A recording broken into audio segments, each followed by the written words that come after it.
Welcome. Thank you for listening into this information. Now, I just want to go through with you, okay, what I've been doing. So nearly every day lately at the moment, I'm constantly picking at food and eating, whether it's an Easter egg or some chips, or it could be like a cut off of an apple of my kids' food. It could be some sort of other snack out of the fridge.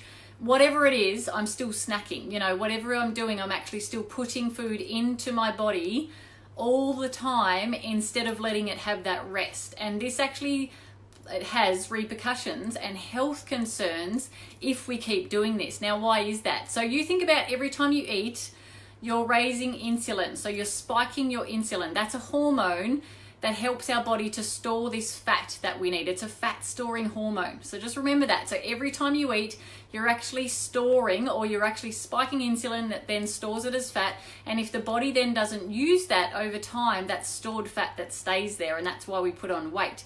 And because insulin's a fat storing hormone, we don't want to be spiking insulin all the time, do we? So hopefully that makes sense to you. So the thing that goes on here is, especially if you're eating things like carbs, so carbs, fat and protein and minerals and vitamins are all the things we need for our body. But if you're constantly snacking on carbs, especially, you're spiking insulin every single time because the body's going to make glucose, and then, there's this process of spiking insulin and all of those sorts of things. I won't go into everything that goes around that, but I guess the reason I know this stuff is because I did a fat adaptation metabolism reset 13-week program a little while ago, and in that it actually spoke about insulin and how that is a fat storing hormone, which is what we need. We need to store fat so we can then use that as glucose later on if we're exercising or we're moving or we're someone who's got a labor intensive job and all of those sorts of things. We need that, but we don't need to be spiking it all the time like we are. And that's exactly what I'm doing at the moment. So that's why I'm calling myself out on this,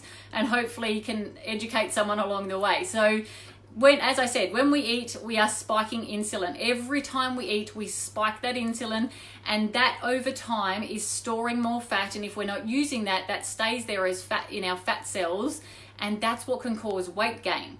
So this in itself is one issue as to why you don't want to store fat, as to why you don't want to spike insulin all the time. And because we're bored, because we're isolated, we're bored, we're self-sabotaging, we're not using our time right now productively, or, we're going, oh, I can go and eat right now, or I'm going to go and have a cup of tea, or whatever it may be. That every time, just think about every time we do that, we spike insulin. And if we're not then burning that off, it's storing it. Now, carbs are the thing that spike insulin the most. So if you can, look at other things like your proteins, your fats, and your good carbs, your complex carbs like your veggies, your salads, some fruits, that's okay, because they're not going to spike insulin as much as your simple carbs like your cakes, your biscuits, your Easter eggs, your soft drink, your wine. These are all the things that I need to stop right now, right? So they're all the things that are spiking insulin really high. And that is, obviously storing fat. But also what happens is the body then has to process that food. So there's a combustion process, which then causes an oxidation, which leads to inflammation, which can in turn lead to disease. So this is why I'm talking about this today, because I know the long-term repercussions of snacking all the time will actually lead to inflammation, which, potentially very quickly leads to a disease or a condition or ailment of some sort. And this is why they say to only have, your 3 meals a day. If you've got to have a snack in between there, do so. But there is huge health issues if we do this constantly all the time. Now, I'm someone from a very young age who has always been a picker, or someone who snacks all day. And when I learned this stuff in the fat adaptation course that I did, or the metabolic course that I did, I was like, wow, it's lucky that obviously I'm someone who could be quite insulin sensitive, so my body can, handle insulin, get rid of it quickly, so I'm not storing a lot of fat. But other people out there who are insulin resistant, they actually they can't lose weight, or they keep storing fat, and over time that becomes massive weight issues. It becomes type 2 diabetes, the list goes on and on and on. It becomes all these different things that over time will cause repercussions to our health. And if anyone wants to expand on any of this in the comments as well, please do so. But this is why I need to stop this, because I know the repercussions of that long term. So in saying all of this, how can we stop this snacking that we're doing? So we need to think of, other ways that stop that self-sabotage. Or like every day, for a week, I was doing lunch boxes. I'd make myself and my kids our lunch box, and that's all we were allowed to eat. But then I got lazy and I forgot that, and I gave that up and was like, there's stuff in the cupboard. I don't need to go in the morning and make lunches like I would for school when I don't really have to. But I feel like I do have to, because I'm literally still snacking and it's not stopping. And I could have, lunch and then have an Easter egg half an hour later, and then like a mini egg, and then an hour later after that I'm having a cup of tea and a muffin that I made, and so there's no rest for the digestive system. Gut health can decline because of this, your gut bacteria, your gut flora, the microbiome. There is no rest for the digestive system to actually rest and recuperate, and for your detoxing pathways in your liver to have a chance to actually detox, either if we're not stopping the snacking or if we're not, minimizing it. So not only does it cause insulin spikes, which can cause your body to store more fat than you should, but it can also cause repercussions with oxidation and inflammation in the body. It can also cause digestive issues around gut health and gut flora, and our detoxing pathways not to work properly. The liver's under strain, the kidneys are under strain. There is literally so many reasons to not snack, yet I'm still doing it. Why? And I know these reasons, but it's like a self-sabotage, because it's just boredom, So I wanted to come on here and say all of this to you, to hopefully make myself accountable, but also educate you and hopefully make you accountable. And together, surely we can come up with some ideas around what we should be doing instead of snacking. Now, a good thing is, if you're someone who's active every day, and you are snacking, usually you're burning that glucose to burn off this, what you're storing in your body, in your glucose, and you're not having those issues with it being stored as a fat storing issue. But if you're not being very active in these isolation periods, or you're not moving your body enough, you're not getting your heart rate up, you're not doing certain exercises which can help to get rid of this, then you are going to come up with issues in the next few months.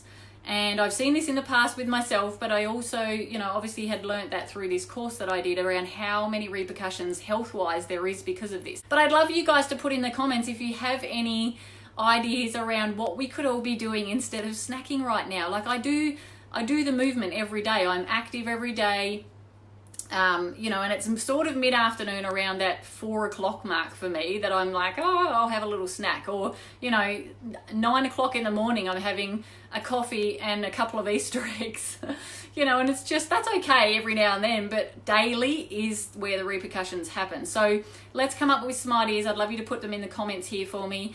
Hopefully this information's been of value to you, but also think about this with your kids. So we don't want your kids to become insulin resistant and have issues with insulin and glucose and all of those sorts of things later on because they've been snacking all day as a kid, or they've been picking at food every couple of hours. That's where it can start. That's where diabetes can start. That's where oxidation issues and inflammation can start. That's where learning difficulties in the brain start, because you get this brain fog, which comes from a glucose issue and those sorts of things. This is why we want to look at ways that we can keep ourselves active and occupied, and not just go to the fridge or the pantry every time we're a little bit bored. So let's think of some ideas. There could be going out and kicking the ball around with your kids. It could be doing some craft work in the house. I know that Ness is really good at craft work, and she's on here at the moment. Ness, put up some of your favorite ideas, please, if you can, in these comments. And what else is there? We could go outside and run around. My kids do this. They run around the house and they time themselves as to how fast they can do it, and then go jump on the trampoline, do 100 jumps on the trampoline, back to the swing, do 50 swings, back around the house, and they time like this sort of stuff. It's keeping them active. You're having a bit of fun at the same time. That's just some silly ideas that we do right now, but it's literally trying to distract yourself from these issues. And a lot of the time it's just not being mindful. So let's look at being more mindful. Like, okay, I feel like I'm hungry right now. Am I really hungry? Or do I just need a big drink of water and to go out and get some fresh air?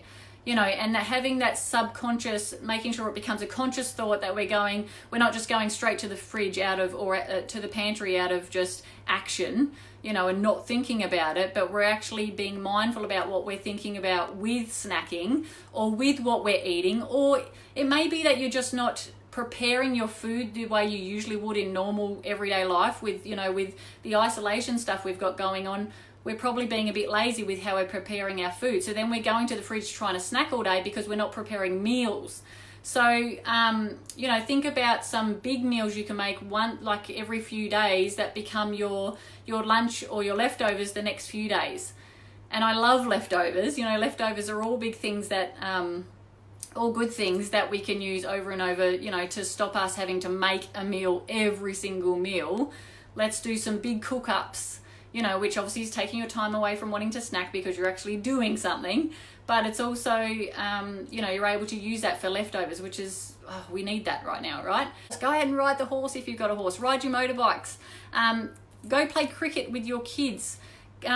Do one of those little, you know, the games where you're looking for the bugs in the garden and you collect some things and bring them inside and research them. You know, all of this sort of stuff is things we can help with. So, yeah, and Amy's just put up, prep your food on the weekend, write a shopping list before you go shopping, and meal plan to stop this sort of stuff happening. And I thank you guys. I saw a few of you put some things in the comments here and really appreciate that you've had an input in this. But let's stop this snacking issue that we're doing in isolation right now. And I know I'm not the only one, because I've been talking to a few people about this and we're all like, why are we doing this? We're not usually snackers like that, you know, but it's just the health issues can be so bad, especially long term.